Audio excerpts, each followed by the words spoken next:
Content Catchup. Friends and enemies, welcome back to another episode of the Content Catchup.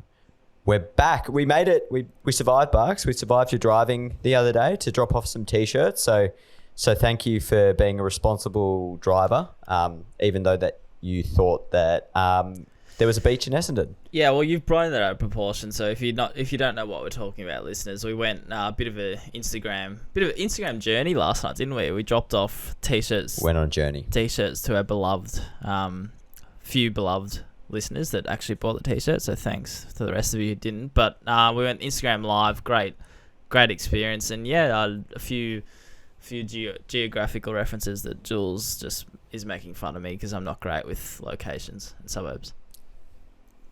I'm surprised you didn't crack the I'm not great with geology. No, that's lame. That's gag. a stupid joke. Yeah, overdone. Anyway, Barks, show is not about us today. Let's keep this intro short and sweet. Yep. We have a very special guest joining us today. Do you want to tell us who it is? I'd love to, Jules. So Lee Olsen is his name. I've followed Lee for a long time. I'd best describe him probably as just a digital artist. I think he'll explain it much better than me, but a lot of graphic design / digital work, animation, a lot in the sport and basketball area. No surprise, that's how I know him. But his work is genuinely amazing. You can tell it's his work when you see it. It's like no other sort of designer that I follow, but I think that's a nice little intro to it. So let's go to it. All right. Welcome back, everyone. We're joined today by Lee Olsen. We'll go straight into it. Lee, how you going? Thanks for joining the show. I'm doing very well. Thanks, Mike. Thanks for having me. No, you're welcome. How's Townsville life? You're up there in the, I'm guessing, very hot weather? Yep, up sticks, they call it. It's Brownsville here at the moment.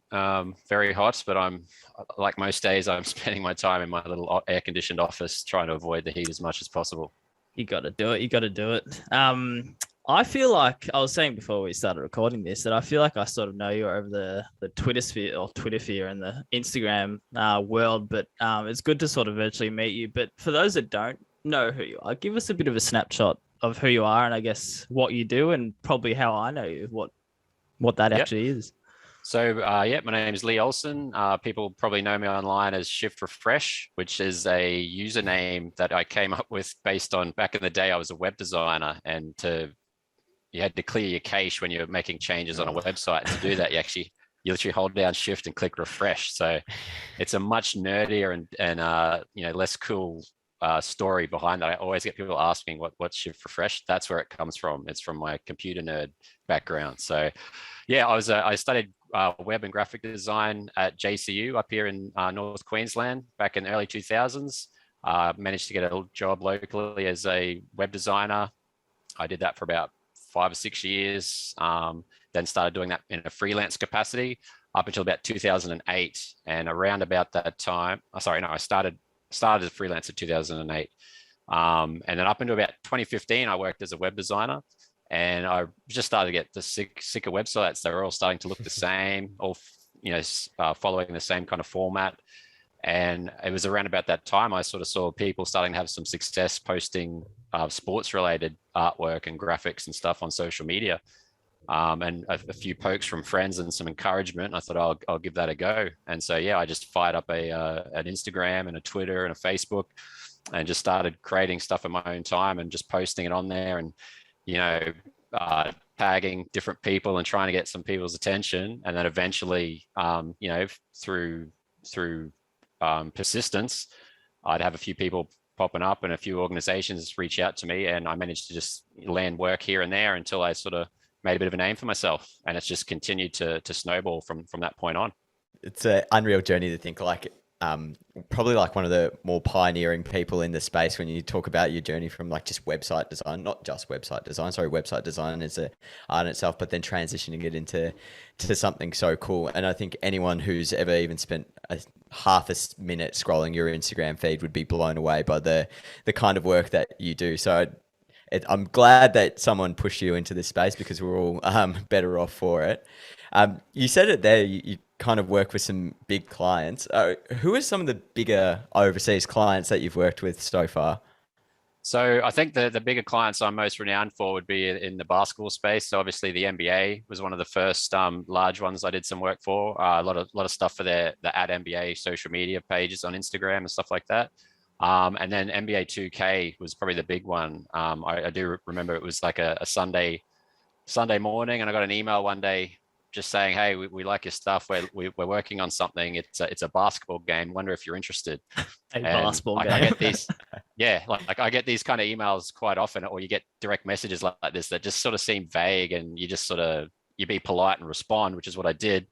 And then the second email was a bit more involved, and they said this is actually 2K, and it sort of blew me away. I was glad I didn't disregard that email kind of thing. So, but yeah, no, 2K, they found me. I was posting artwork, wallpapers and stuff on a website called DeviantArt, and that's it's a digital art community that I've been a member in since about 2002. When I first on the side, I was just making abstract 3D wallpapers and stuff like that. But I'd always had this account sitting there. And so when I started doing the sports stuff, I thought, oh, why not? I'm putting it everywhere else. Why don't I just fire up DeviantArt again and start posting these wallpapers there? And lo and behold, I think strictly because DeviantArt had some pretty good social, not social, SEO, like good search engine optimization. I'm pretty sure the creative director at 2K one afternoon, probably having a glass of wine, has just punched in like NBA wallpapers and just perused and saw some of my stuff, and that went to my DeviantArt page, and that's how that came about. So yeah, 2K, FIBA, the International Basketball Federation, and just of late, I've been lucky to do some work for the NFL. I did a big mural for their new headquarters in Los Angeles there. And then there's some other smaller things. I've done some work for some college football over in America and stuff like that. But it's the basketball is really, that's if you follow me and you see my work, you know that's sort of what I live and breathe.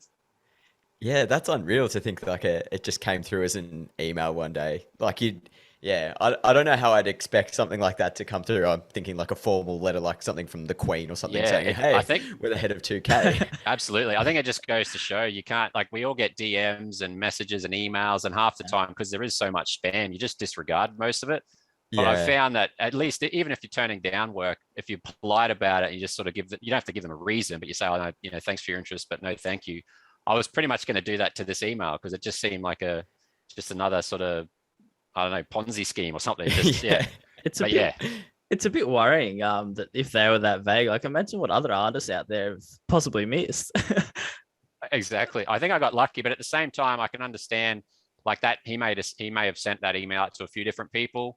And because you need to actually sign like a non-confidentiality agreement prior to taking on too much information, they are sort of a bit vague in that regard. So I do understand it, but it worked out well for me in the end. So that's cool. You kind of answered the next question we had in mind in terms of like how people find you, and it from what you just said, it's through like profiles like DeviantArt and your Instagram profile, obviously. I might twist the question a little bit and say, like, what's it like working all the way from Townsville with like big clients overseas, like designing a mural for a wall you're potentially never going to see? That's got to be a little bit difficult, like the back and forth process of that all. It is. To be honest, that's all I know. So it's sort of, that's just become the norm for me. But I do take pride in the fact that I'm in this little house in a little office up in the middle of nowhere, and I am able to sort of establish clients around the world and stuff. It's sort of it is a pride factor for me. But yeah, I mean, again, it was just these clients just finding me. I think it just pays to put yourself out there, it doesn't matter. Like, a lot of people say, "Oh, you're almost whoring yourself sometimes," with the tags and whatnot. But I think it's, in this day and age, it's something you really have to do. Absolutely, especially when there's so much competition now. Well, that's the thing. And when I got into this game, I wasn't a pioneer in any regard. There were people that are doing it for a couple of years prior to myself, but it's like tenfold now the amount of people doing it. And then you've got younger people as well. Like I've been using Photoshop since I was like 20, which is almost 20 years ago, which is scary to think about. But you see, like my son, I've got a 7-year-old son. We just got him a laptop for Christmas, and he's already bugging me. He wants me to put Photoshop in there because he sees everything I do. That's awesome. And like he's a quick learner. I wouldn't be surprised. I'll get him up to speed, and within sort of 3-4 years, he'll the progression he'll make will be mind blowing. So I'll probably be competing with my son for clients. That might be the next collaboration. I think so. We hear about First. LeBron wanting to play with his son, Lee Olsen designing for his son. I think it's insane the clients that I see pop up that you're working with, as you say, just from your little office in or little home in Townsville. Do you still pinch yourself of what you're doing, or is it just sort of you're cool, calm, and collected about it now? No, I'm the last person that's cool, calm, and collected, man. I think I've got some kind of anxiety issues and all kinds of stuff, but I do pinch myself, especially with NBA 2K. I mean, to think I've been a basketball obsessive my whole life. I've played that game since day one on the Dreamcast. To think that I would one day be creating these or working on these games and seeing my name in the credits and my little signature and mural on the walls and stuff still blows my mind. So every year when I get to post what I've done and stuff, it's a thrill. So yeah, this kind of stuff never sinks in, particularly with the social media side and crossing with celebrities and stuff like that. It's mind-boggling. I think it's really important to keep that perspective as well, to always remember what you're actually doing. A little bit of a segue of sort of pinching yourself. There's been a few, well, I'm sure I want to hear from you who's sort of gotten around you individually. Like I know Shaq is one who put that in the run sheet of Shaq and Kobe. I'm not sure if he posted that, but it definitely, that got brought up on TNT, didn't it? Is that sort of the coolest, I guess, shout out? Shaq is easily the sort of the biggest sort of shout out, I guess you call it. That's sort of come across my path. And I mean, it starts from like Shaq was the reason I got into basketball back in like 1994. Oh, wow. I saw a kid wearing a Orlando Magic hat and I was like, what's going on here? And he started telling me about the Shaq guy. And I think I went down, hired out a video and saw him tearing down hoops and stuff. And I was sort of captivated. So yeah, I followed him my whole career. I followed him his whole career. Sorry. I followed him to the Lakers and they became my team.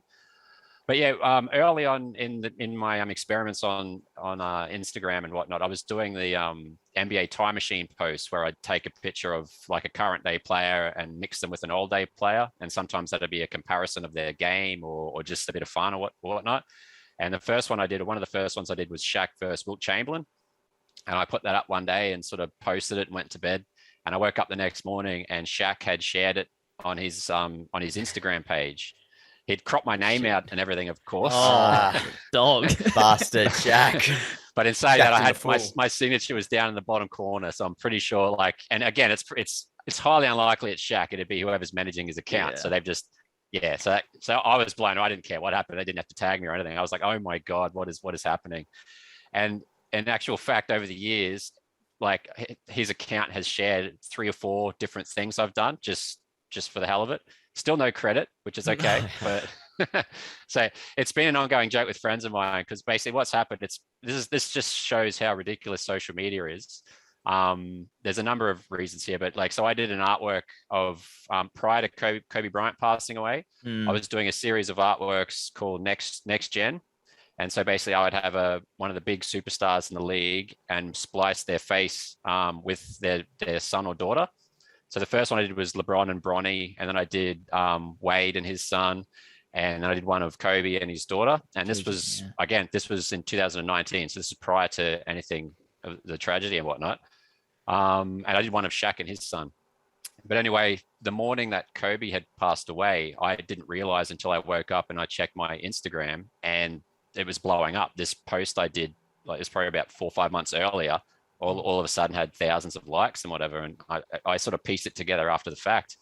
And anyway, that piece ended up going viral and people wanted to purchase prints and all this kind of stuff. So I ended up just putting it online sort of for free. Like, if you want to do something with it, that's fine.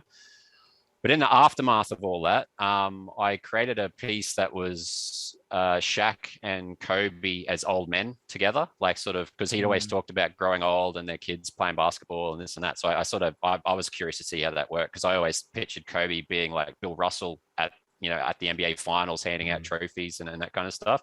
So anyway, I did this piece with the two of them, and that came across Shaq's radar, and his agent reached out to me and said, "Hey, Shaq loves this. Could you arrange to have that printed or something for him?" Wow. So I was like, absolutely. So I blew it up on like a 50-inch canvas and sent it off to them.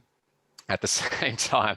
So he would talk about it. I think he talked about it on, I saw him on Inside the NBA and a few other different podcasts and stuff, but he obviously didn't know or remember who Yeah, created it. I remember listening to it. He didn't. He Yeah. kept saying, "I don't know who did this, but thanks." And he did this on 3 or 4 occasions. Like, I love this artwork. I don't know who did this. And everyone's like, It's because he copied your name out of him. Yeah. But eventually he got in touch and it was all good. But it was, again, around the same time, Shaq had a Super Bowl party. And that weekend it was a celebration of Kobe's life. And he had a custom made Rolls Royce, which had like decals and artwork all over it. On the bonnet of his car was a graphic of Shaq and Kobe that I edited in about 2016. Oh, and it was the first I heard about it. It was just like he essentially just grabbed it and put it on the bonnet, which is unbelievable. It's dicey, but it was I was just blown away by seeing this thing. So Shaq has this Rolls Royce with artwork that I've created on the bonnet. So yeah. No, so I was gonna sorry, cut you off. I was gonna say how powerful art can be. Like, terrible circumstances, obviously, with what happened with Kobe, but it's not just sort of like putting a graphic together. It tells a story, and it really does mean a lot to a lot of people, depending on the artwork. I just think it's really, it's cool in a way. Obviously, unfortunate circumstances, but it's very, powerful is the best word I can use for Well, that's what I've always tried to do, is because early days when you're starting out and you're trying to create a following, I mean, you're trying to get people's attention, and whether that's captivating their emotion or nostalgia or things like that, that's what I try and look for in the graphic that I'm creating. Because at the end of the day, you want people to like your work, and you want the eyes and stuff. So you want something people are going to connect with. So, and that was one of the big draws with sport is, people are passionate about all kinds of things, but sport is right there with religion in terms of, people getting behind it.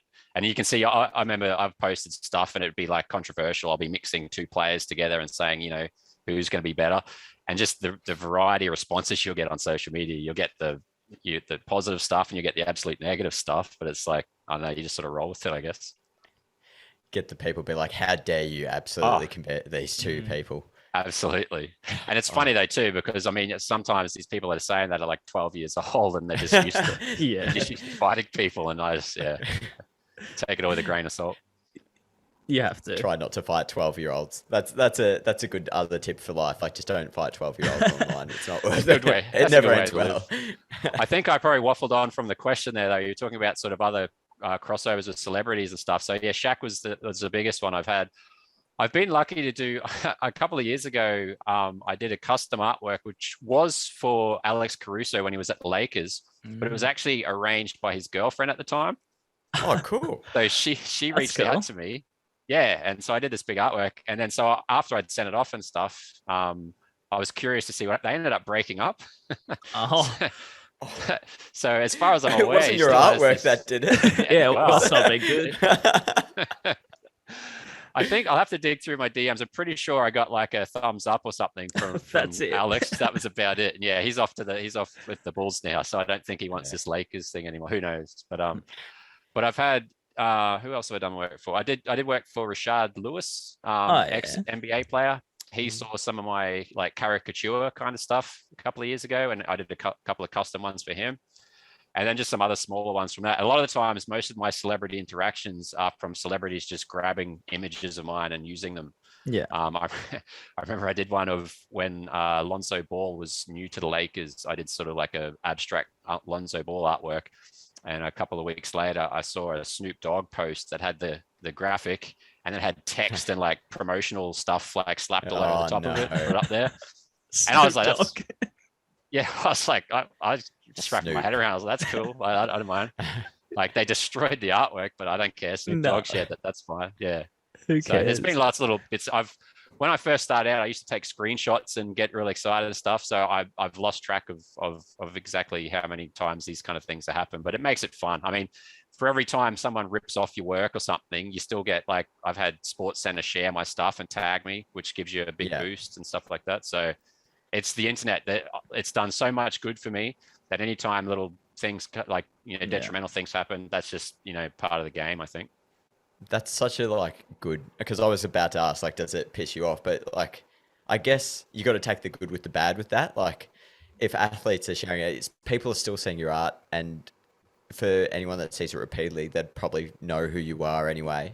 but you know yourself that that's your artwork and that's your pride Absolutely. that And it's out there. yeah, and a lot of the ways, the internet is still the Wild West. So you put something out there, and you can say, copyright, this is mine, whatever, but it's just going to go. It's only when people start flogging your stuff and you see them putting them on t-shirts and making money off it that it becomes a bit of an issue. But the good thing about building a community is like I've got eyes out there for me as well. So someone will tag me, hey, I've seen this, and Love it. And the same thing, I'll come across other artists that I've worked with in the past and say, hey, mate, someone's flogged your work here. And so I think we all look out for each other, which is good.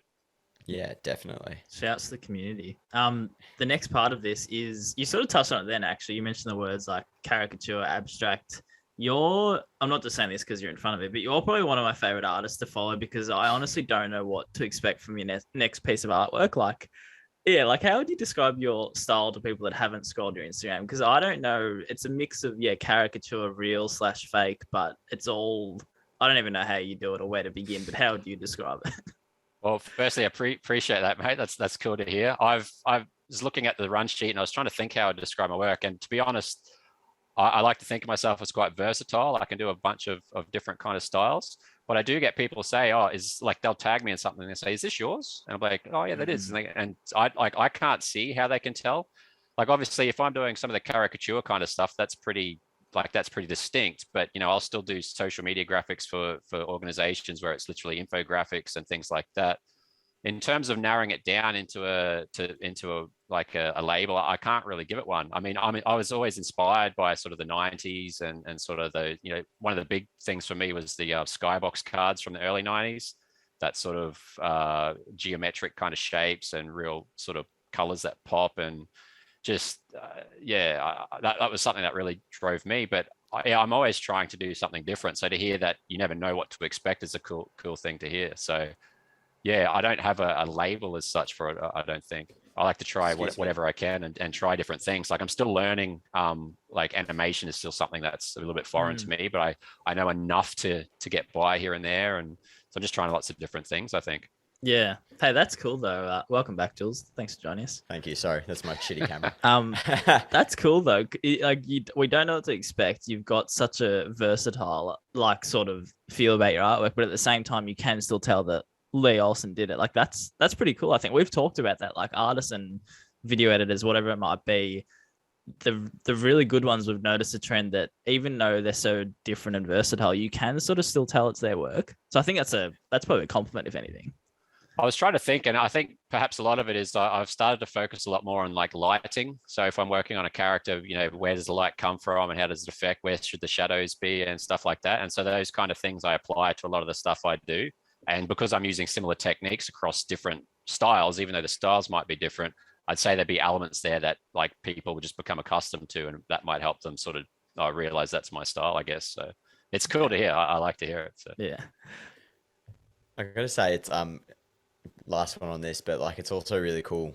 When I was scrolling your feed, I noticed that you don't just typically stick to sport all the time. Like I saw one of the best things I saw on your thing was the Jerry Seinfeld, like Michael Jordan dunk. And I'm like, for anyone who doesn't like sport, but also likes 90s culture in general, like that's really cool to see as well. That's a big thing I've tried to do. Yeah. Like I just, to be honest, a lot of the stuff I do is just entertaining myself. Like, I'd love to have this on a t-shirt or, stuff like that. So, and I think it's good in terms of building an audience. Like, yes, I have a large, like the majority of my followers are basketball fans and stuff, but I do like to touch on some other things that have just interested me throughout my life. So, yeah. You produce for yourself as well. Like that makes the work way more enjoyable. And you never know who you're going to get along when you do something fun like that as well. Yeah, exactly. And mate, at the end of the day, I could have 0 followers and no Instagram account. And I'm that into this kind of stuff now that I'd still be doing it just for my own time. Like I was having a few beers with some friends the other day and they were talking about like one of my friends' wife has gone out of town for the week and he's going to party and do all this kind of stuff. I was like, mate, if that's me, I'll just like crank my music up, I'll have a drink and I'll just sit in Photoshop for the week. Yeah. That's how I spend my time. That's how I enjoy myself. So that's how much you enjoy it as well. That's real passion there. Like if you can do that nonstop. A new area. Let's take it. You're a great designer, and this is one that Barks and I are still wrapping our heads around. So you forgive us if we've read Barks' guide, but it still hasn't helped us. NFTs, getting bigger and bigger in the sports space and the sports design space. As the last couple of years. How are you using them, and how do you think it's changed the work that you do? That's a good question. And to be honest, I'm still wrapping my head around the NFT space. It seems to be changing on a daily basis. And so it's actually consumed my life these past couple of months, just trying to get up to speed and how to best use it and things like that. And I've actually started collecting NFTs, cool. which is also dangerous. Like pretty much any profit that I've made selling NFTs has gone back into collecting. So I'm actually like almost like a net negative at the moment. I don't know. But so my foray into NFTs was earlier this year. I was trying to think what's the way that I could get in to test the waters, because I really had absolutely no idea how this all works. I just heard people had, made like $70 million or something selling something, and I was just like I'll do that. Just trying. I'd like that. Yeah, I'd like $70 million. Yeah. I think our follow account's a little bit different, so it doesn't quite work that out. But my way in, I thought, well, there was, because obviously this Kobe artwork that I did was so popular and really connected with people. I thought I could see if people would be interested, but at the same time I could do some good. So I basically put this up as a one-of-one NFT with all proceeds going to the Mumbacita Foundation, his charity. And that way it's like, because the last thing I wanted is, oh, look at this guy trying to money grab and profiting off this and that. So I was like, well, let's put it up. If there's actually interest in it, then the more interest, the more money we can make for charity. So that ended up selling. There's a guy, he's a bit of a legend in NFT space, King of Midtown, he goes by the name of. He actually purchased that. I can't remember what it was a decent amount of money. And I went to donate it, and it turns out you had to be in the United States to actually transfer the money into the account. So good intentions, but couldn't do it. Well, it turned into a whole big thing. But a good friend of mine, Jack Perkins, Pure Hoop, I'm sure you guys have heard of him. Yes, great fellow. Yeah, he's a very trustworthy fella too. I ended up sending him the funds, and in the US, he was able to put that in there for me. So it was a multi-step process, but we got there across the line. But I'm diverging. So yeah, that was my first sort of foray into NFTs, and there was some good interest there. That was actually minted and launched on Rarible, which was the first sort of platform I played around with. And then everyone was sort of talking about OpenSea is the place you need to be. So there was OpenSea, and Foundation is another NFT platform for sort of one-of-one artworks and stuff. So I sort of thought around and what could be a way that my fans, like, because the thing is, you can't just go and grab a picture of Kobe Bryant or Michael Jordan or whatever with their jersey and just slap it on a card and sell it. There's a variety of reasons behind that. Copyright, intellectual property, this and that. In saying that, that does not stop people. I don't know if you've seen some of the stuff up on these different marketplaces, but people are just trying to sell anything. People are stealing other artists' art, putting up there. It's just, there will be some regulations coming in over time, which I think will sort of sort some of that stuff out. But because the whole idea behind it is everything being decentralized and away from those kind of things, you can see it's a bit of a gray area. And I do understand a lot of people have a lot of apprehension and prefer to stay away. So I just thought, I started as a web designer and I had some fun with that, but I wanted to try something different. So I got into sports design, and I'm still enjoying that, but I was trying to find other ways to potentially generate new revenue streams or new realms to explore creativity. And that's what I've started to do with NFTs. So one of the big ones I created was something called Hybrid Mythics. And it was basically a tribute to like three of my favorite players. And it was the LeBron, Kobe, and Jordan. But I was trying to find a creative way to get these kind of their personas in the art without literally having Michael Jordan, Kobe, and LeBron. So basically what I did was work with their, Jordan's the GOAT, Kobe's the Black Mamba, and LeBron is the King. And so I had these artworks of literally a goat, a lion, and a snake. And I started dabbling in some animation and sort of put together this one-of-one artwork that had the three of those guys in there. And I put that up on Foundation. And it sat there for a little while because I still trying to build an audience there, but I ended up selling that and having some success with that. And I've actually had a lot of interest in that. I'm sort of considering doing some sort of one-of-one like breakout pieces of those characters potentially in the future. And so I've done a few bits of artwork sort of around that, but I've got some long-term plans. I'm thinking of some like collections and some things that I'm going to create from scratch, like my own IP and things like that. And I've also had some success. See, the term derivative normally in art, generally speaking, is frowned upon. It's like, you grab something and you do a derivative of it. It's basically seen as copying. But there's a lot of projects in the NFT space that are open, and they're encouraging you to be inspired by their work to create your own. And the philosophy is that by you doing so, it's going to bring more eyes to the main project, and so you both benefit from that. And one of the projects I've actually invested in is called Chain Runners, which is it's not so much basketball related. It's sort of a sci-fi Blade Runner kind of element. Forgive me if I sound ridiculously nerdy. I've been I've been living and breathing this for like 2 months. So it just seems like a second nature to me. But anyway, I've created a series of derivative artwork based on this, and I'm having some success, and some people are quite interested in that kind of stuff. So I'm looking to diversify from not just sport, but doing some other things and having some fun creatively, trying some new things. I think it opens up such a crazy amount of opportunities, and while it sounds it sounds daunting to me, I can imagine it would sort of re-energize you to tackle that next space as an artist.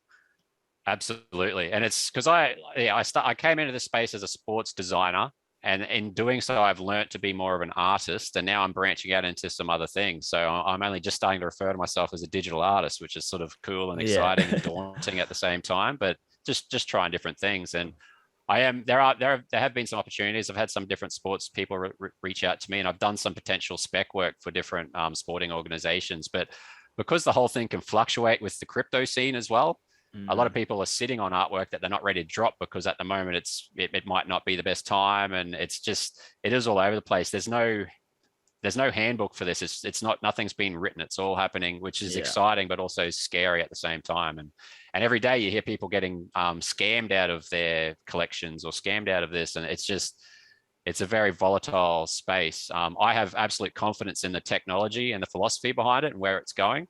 Eventually, I'm pretty confident you'll be seeing things like ticketing for sports events will be handled via NFTs. We've already seen the success of Top Shot. That kind of stuff's just going to keep going from strength to strength. And I think there are applications that we can't even comprehend yet. A lot of people sort of compare it to like the early days of the internet, where everyone's excited by the potential.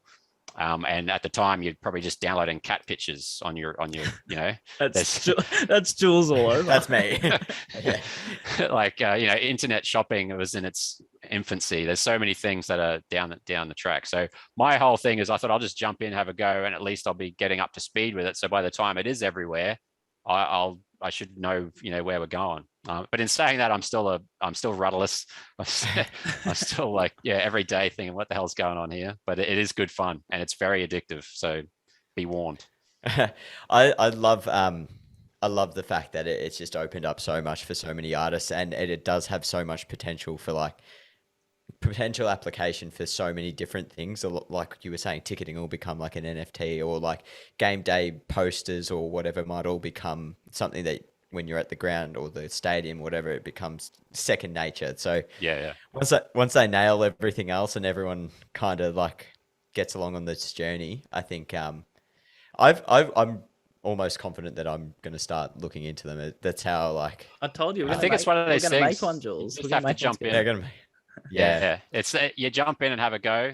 Just do not, if you're investing, do not overinvest. They all say like, don't, if anything you spend, be prepared to lose it in the early days, because like, don't, if you're comfortable in losing it, that's okay. But it is a bit of a dangerous space. But I just think there's infinite potential there, and stuff that we can't even comprehend. The thing I have found though, is there's such a backlash to it as well, that like I've had a bunch of followers, just not specifically who they are, but I've just had a follower drop, and I'm pretty confident it's just from maybe waffling on too much about NFTs. But I'm like, I can't please everybody. Like, so yeah, you've got to move with the times as well. And if that's where the times are going as a digital artist, like you got to do it. Yeah.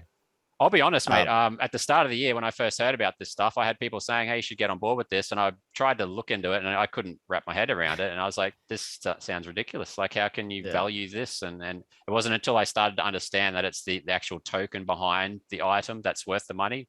I mean, you are still collecting some stuff for art, but a lot of times you might be, if you're buying something from me, you might be investing in my future or how you see me as an artist progressing, things like that. So. But it took me a while to actually come around. So I do understand why people might be sort of dubious about the whole space. It's like anything new. It always takes a bit of time. But Lee, talking about time. We're about to run out of time on our free Zoom, and I don't want us to just cut off and not be able to take the time to thank you for everything that you've discussed on the pod today. It's a real insight, and especially into your creative technique and the journey that you've come along to get to this point. And I think anyone listening will be inspired by that, but also to see that you're still developing and still looking for new things to do. So thanks for joining us on the show. And anyone who's not following Lee, I don't know what's wrong with you, because you're really missing out on something special. So thanks again for your time today, mate. Thanks very much, fellas. It's an absolute pleasure. And we're back. So that was our chat with Lee Olsen. That was very enjoyable. Good to actually meet the man virtually, despite following for a while. But what do you think? Tell me, Jules. Loved it. Yep. I actually didn't know that much about Lee prior to jumping into that chat. So it was, from my perspective, I really enjoyed finding out about like how long he's been in the game for and how he's continuing to keep changing stuff up. So his work, I mean, I don't think his work would ever become stale, but to like bring new elements in and to continually develop and find new ways to bring his digital art to the world. I was, to be honest, if I were him, I'd probably be a little bit more pissed off that like artists and stuff were stealing my athletes rather, was not stealing, but just using my work and not crediting it. It just shows how like, I guess like leveled he is and calm about and all that stuff, and just recognizing. But unreal find, unreal get. I mean, good work, Barks. Yeah, thank you. I'll take that one. I mean, to be honest, like, you're only going to cause yourself negative energy and stress if you worry about people always crediting you, because realistically it's not going to happen. Like, people aren't going to do it. So I think he's just, as you heard, he's just got that appreciation of Snoop Dogg, Shaq, the Shaqs and Snoop Doggs of the world posting his work, that he's actually just like, fuck it, like, I appreciate it for what it is. Yeah, it was, I'm a big fan now. Not that I wasn't before, but I'm an even bigger fan now. No, for anyone probably starting in the digital art space, he's definitely someone to follow if you don't already. Yeah. And just to reiterate how cool it is what he's doing from a little, I don't even know, again, geography, little town. Is Townsville little? I don't know. Who cares? But from town... Oh, it's a city, but yeah. Yeah, whatever. It's a swamp.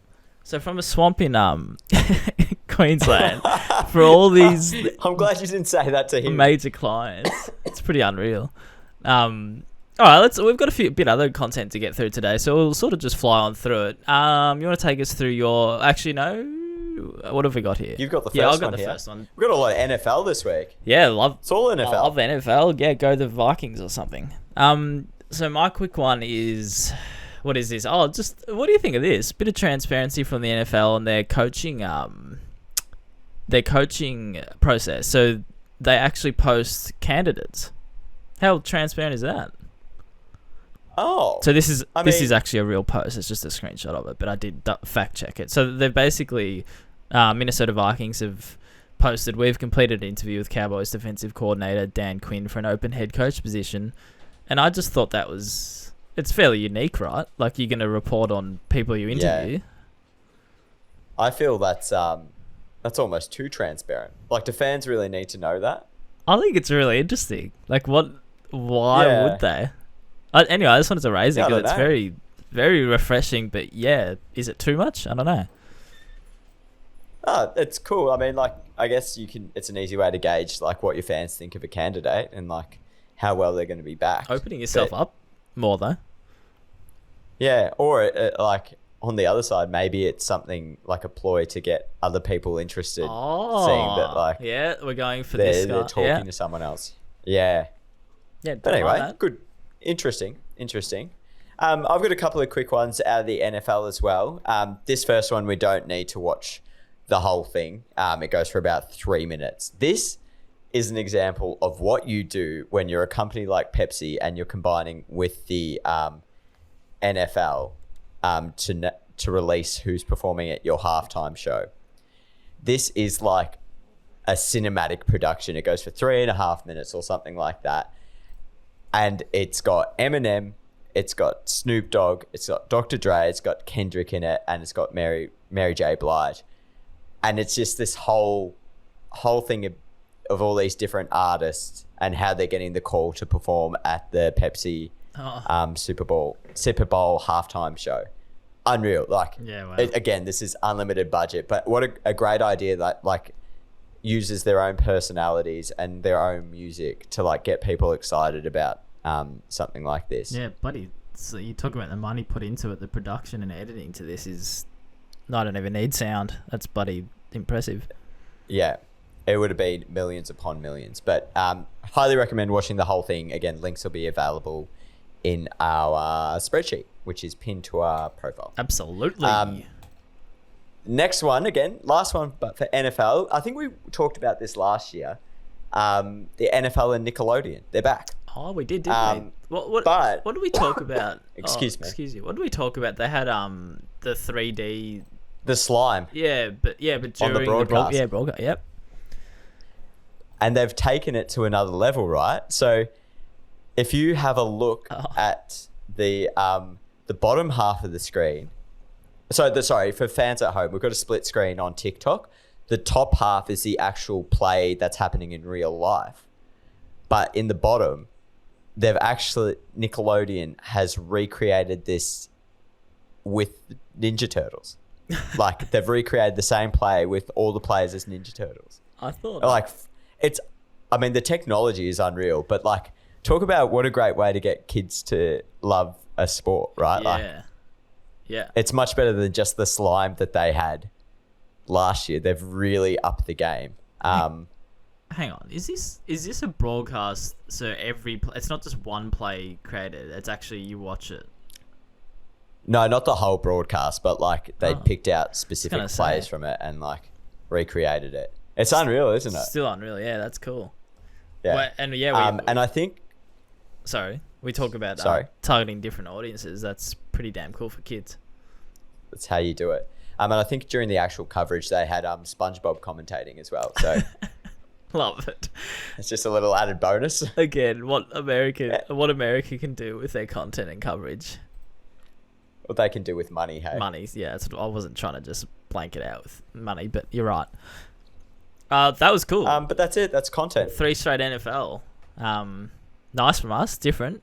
Now, last week there's a bit of complaining from yourself in that chair over there about the lack of mic'd up. Well, we're back this week. I just missed hearing the intro and you sing, to be honest. I had to go listen to it. All right, well, we'll play that bad boy now. So we've got just Daniel Medvedev? Daniil Medvedev. This is just I just appreciate the access. It all linked up to mic'd up. So he obviously won his match against Kyrgios. For those that didn't know, the Australian Open. I believe he's one of the favourites to win, but I think he I'm sure everyone's seen this, but I just thought it was a bit humorous that I believe this stupid Ronaldo thing. Oh my god! Whatever it is, I'm so sick of hearing it's it. a bit of an egg. I think it's made worse, and no knock on you, but Critter walks around the office saying it as well. yeah. Shouts Critter if you're listening. Shouts Critter. So this was just a bit humorous. I'll try to skip to where it was, but he was getting interviewed by, was it Jim Courier? Was it Jim? Yeah. And he thought the crowd was booing him, but they were actually going "see" or whatever that is, and he just sort of has a go at him. Has a go at the crowds who'll just listen to this, even though they're actually just doing that Ronaldo thing. Managed your emotions. You sometimes show more emotions than we saw tonight. You were incredibly calm and focused. Was that part of your strategy coming out here, dealing with what Nick and the crowd can bring to a night like this? Yeah, I mean, that's the only choice when you get booed between first and second serve. It's not easy, so you just had to stay calm and win the match. Well, that is blues. I know. His reaction is great. Find it where he actually says. I'll try it again. Guys, I can't hear him. Please show some respect for Jim Courier. He won here, guys. Thank you. I like. This is the bloody problem with Australian crowds, isn't it?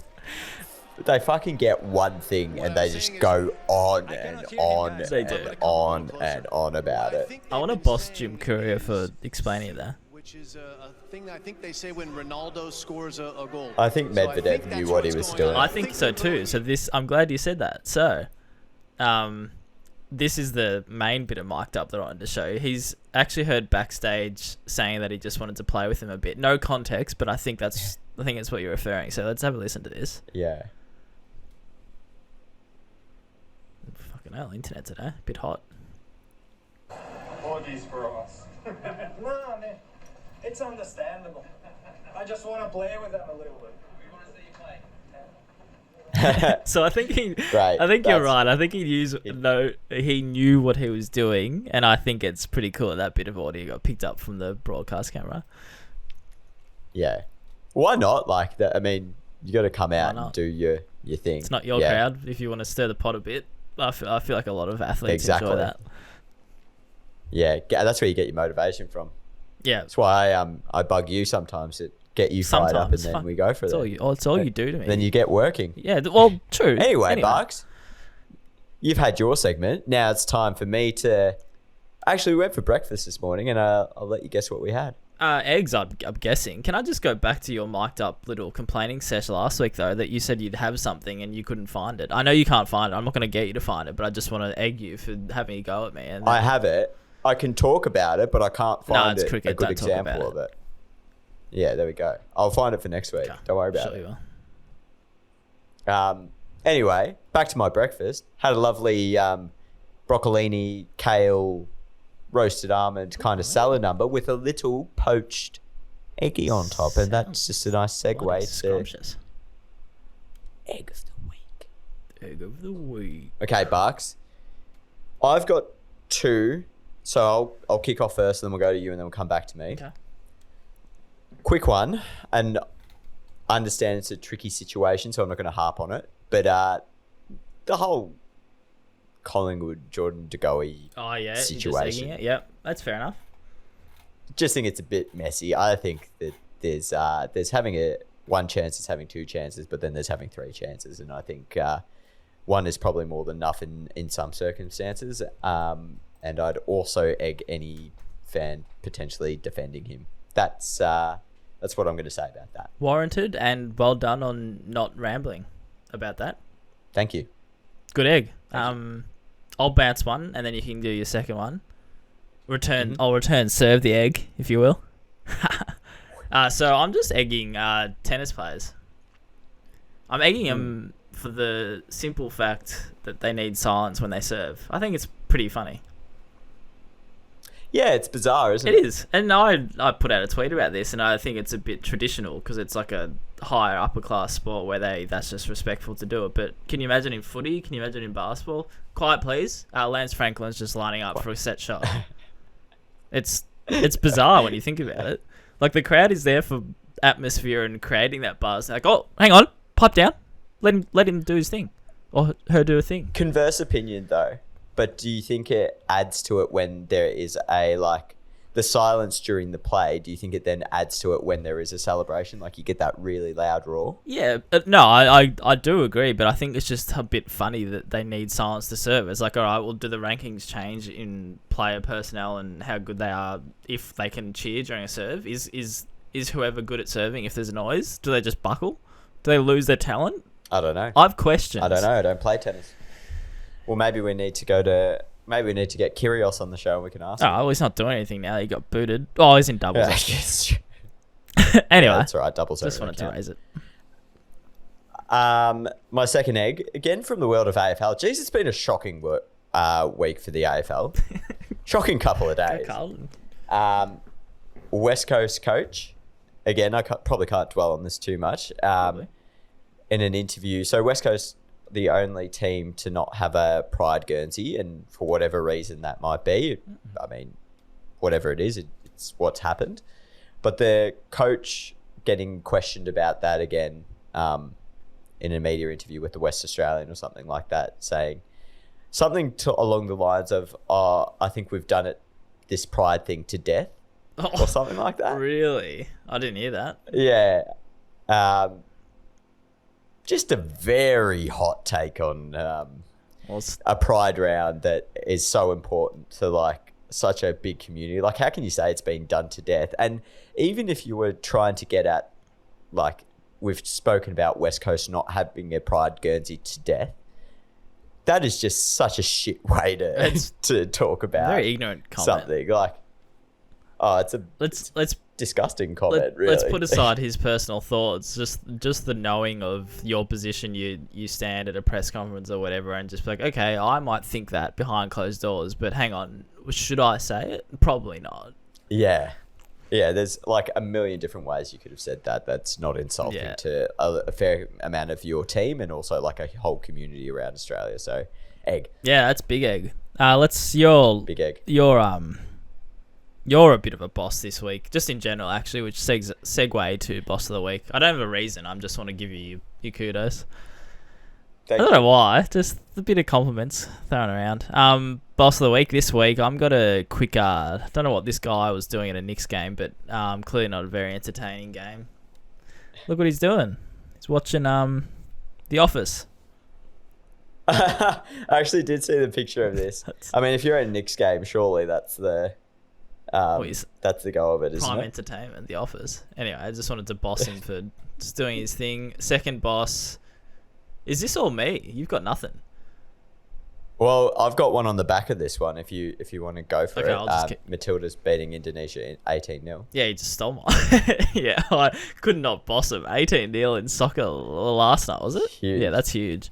Sam Kerr, boss as well. 5 goals and what did she become? All time. That's what mine was going to be on the back. All right, I'll I've got go it for up it. here. Do you want me to read? Yep. Do you want me to read it up? Yep. So Sam Kerr is now the all-time leading goal scorer for Australia, man or woman. This achievement is incredible for Kerr and for Australian football. In her first 6 years, she scored 8 goals. In the following 6 years, she scored 43. Wow, that statistician Jules. I can't even say that word. Yeah. Good fun. Thank you to the Female Athlete Project for that. Shouts, It's a yeah. nice little graphic they put up. Continue to do their thing, Female Athlete Project. Yeah, cool. Good one. I've got one small one. On you, Sam. On you, Sam. And in general. No, you're a Until big fan. Yeah, we'll have you on next week.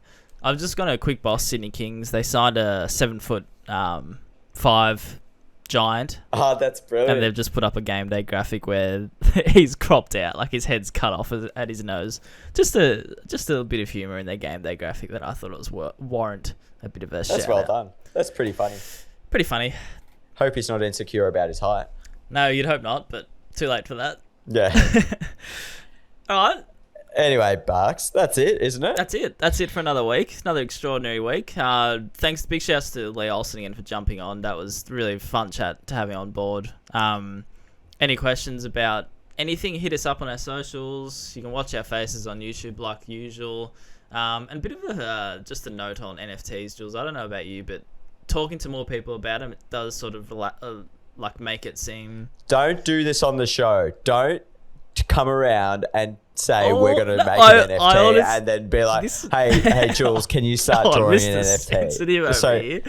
No, I'm not doing it again. It happened with the t-shirts. It's not happening again. You know what's funny? I was literally just going to make a parting outro comment saying I think it's seeming more normal and not as daunting when we hear more people talk about it. And you've just absolutely gone berserk at me for no reason. Yeah, I just don't trust you. All right. Look, I don't trust that you're going to pull this shit on me again. We're a good team, believe us, listeners. Thanks for tuning in. We'll catch you and your families next week.